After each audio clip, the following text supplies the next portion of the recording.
Hallelujah, all people. The final grace of God has come to all flesh of all ages in all nations, for the purpose of being saved out of the wrath of the mark of the Antichrist on forehead.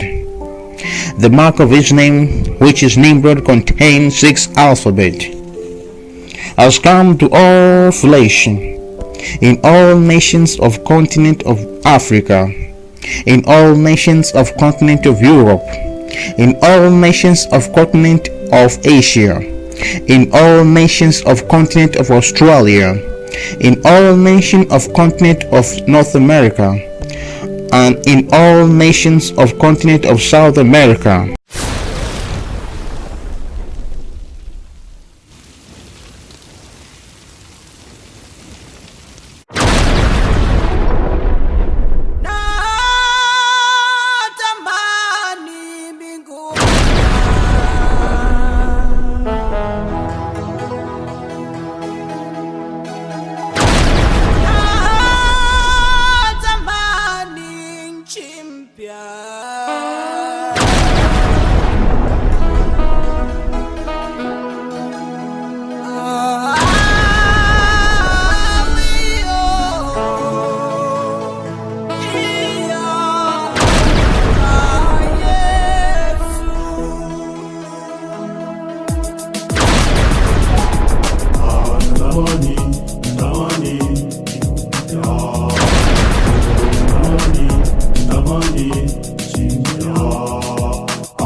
Whoever rejects the final grace of God, he will by no means receive the mark of the Antichrist on his forehead, and the judgments of God will be upon him.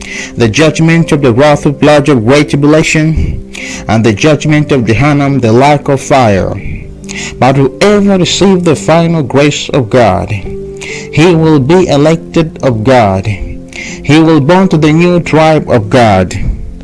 This means that he will be the offspring of the living God of heaven and the Lamb of God. New Jerusalem, the holy city of God, will be his inheritance forever and ever.